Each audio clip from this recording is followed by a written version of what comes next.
Hey guys, Justin here. It's winter time, I'm out for a hike, and I bet you guys are wondering what's in my winter day pack.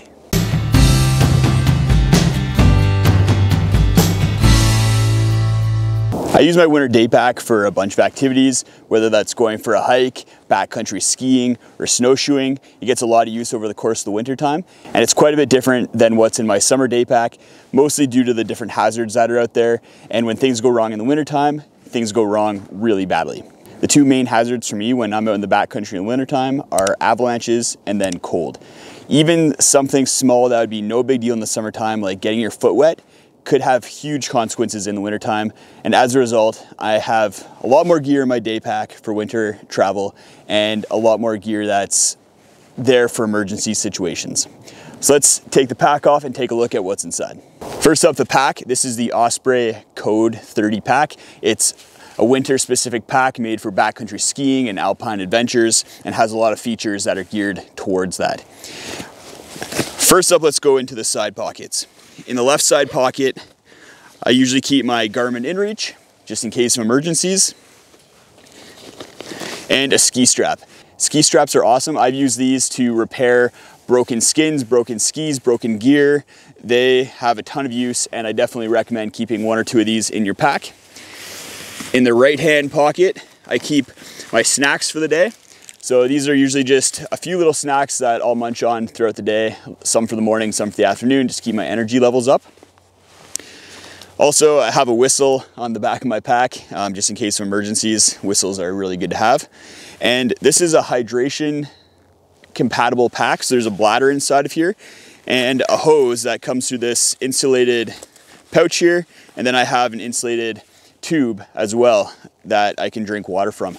And normally I don't use a bladder, but I'm usually moving so much and my hands are not free with poles during winter activities that I like to have the tube and bladder. I'll always have a backup just in case the bladder bursts. It has happened to me. I've gotten to a spot backcountry skiing and the bladder's burst. So there's always risks with using a bladder, and I never use one on a multi-day hike because of those risks. So let's turn the pack around, look at the pockets on the other side. So the Kode is a really neat pack in that it has a helmet pouch here, so you can put your helmet in here, clip it in here, and it's really easy and convenient way to carry your helmet up the mountain.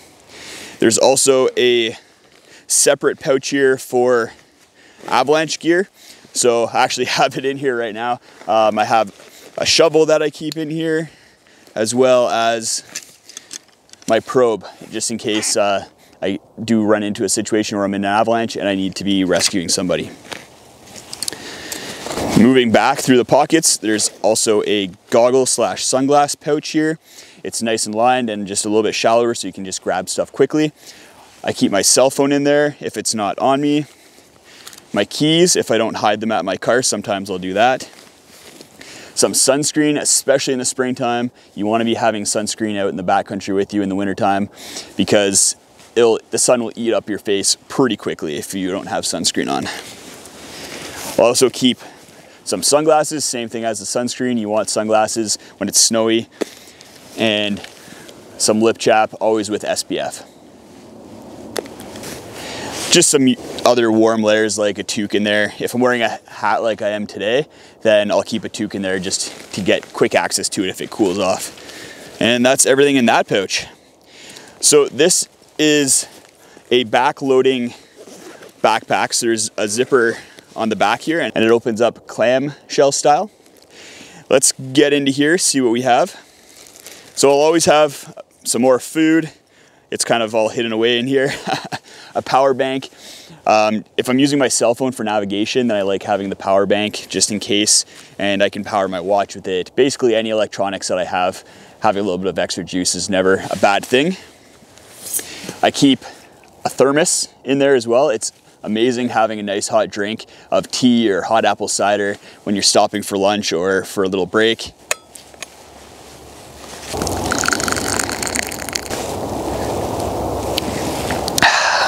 I also keep a pair of waterproof shell mitts. So if it starts getting cold or starts getting wet, then I can just throw them on over top of my gloves. These gloves are not waterproof, but they're very breathable and I don't get very sweaty in them. So that's really nice, but I can always throw the shells over top of them if it gets cold.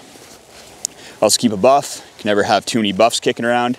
and then a pair of liner gloves that I can fit underneath these gloves if it starts getting really cold. Between these, the gloves I'm wearing, and then the shells, I can keep my hands nice and toasty. I also bring a pair of micro spikes with me. So these are not the Kode versions. These are just another pair of spikes that you can get. I forget the name of the brand, but if I encounter terrain that is really icy, then I can throw these on and it'll help me get through some of that more slippery terrain. I also have a first aid kit here. So I keep a various amount of tapes and bandages. I really like having athletic tape in my first aid kit, just in case someone hurts a joint, you can tape it up. Next up is a shell. So similar to the gloves, I'm wearing a soft shell jacket right now, and that's my preference for when I'm in the backcountry doing high exertion activities. It sheds heat really well and I don't get super sweaty in it, but if it gets cold or rainy, I can throw my shell on. All right, so just a couple more snacks in here. And then another warmth piece. So this is my Decathlon down jacket. I have a review of this jacket. I'll post links to all this gear if I have reviews about it in the video description, as well as I'll put a list of what all this gear is so you can take a look at that and compare it to your own list when putting together gear for winter activities. So I keep this, I can throw it underneath my shell, I can throw it over top of this jacket. If I'm just stopping for a quick break or lunch, I can just throw this down jacket over top, and it just keeps me warm if I stop moving and I'm not exerting as much energy. Then some toilet paper. I'm super paranoid about having to go in the backcountry without toilet paper. You can use snow and other things, but it's just nice to have a little bit of toilet paper for how much it weighs. It's nice to have.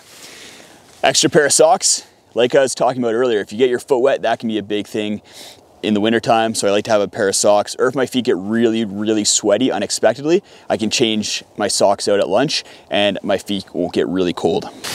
I also always bring a headlamp with me. It gets dark really quickly, especially up here in Canada. And if you don't have some way of lighting your way, then you could get caught in the dark really quickly. Or if you get lost, you need a headlamp, and you can also use this to signal rescuers if need be. Always have a headlamp in the wintertime in the backcountry. Even in the summertime, I'll always bring a headlamp as well, but a little bit less risk due to the longer days. The other thing is an emergency item as well, and this is an emergency bivvy. Even if I have my inReach and I call for help, you never know when someone's gonna arrive. It could be 3 hours, it could be 30 minutes, it could be an entire day. So you need to be able to keep yourself and everyone in your party warm in case of emergency, and that's where the bivvy comes in. If I throw on all my layers that I have here, get in the bivvy, potentially make a snow shelter, then we're gonna be okay to survive a night out in the wilderness. I also carry a radio sometimes. I don't always bring this radio with me, but it's nice to be able to communicate. A lot of my friends have the exact same radio, so we can talk to each other when we're in the backcountry skiing. Sometimes you lose line of sight, and the radio is really nice to be able to communicate back up to the person above you, or if you're the person above, to ask someone what the conditions are like and what the skiing hazards might be. Definitely check with the regulations in your jurisdiction, wherever you live, whatever state you're in, province you're in, country you're in, to make sure that you can use the radio. So that's all the stuff in the main pouch here. There's also a little small pocket here, and inside I keep some repair stuff. So in this baggie, I have extra batteries. I like to have extra batteries for my emergency avalanche beacon.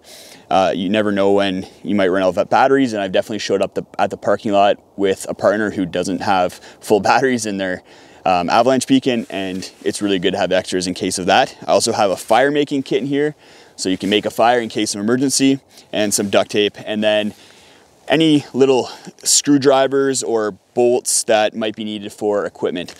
So a lot of the equipment that I bring out to the backcountry has a lot of moving pieces to it, like snowshoes or backcountry ski gear, and it's nice to be able to repair anything that breaks over the course of the day. And for that reason, I also have some zip ties and some wire wrapped around it, so you can wire up any pieces of gear that may break.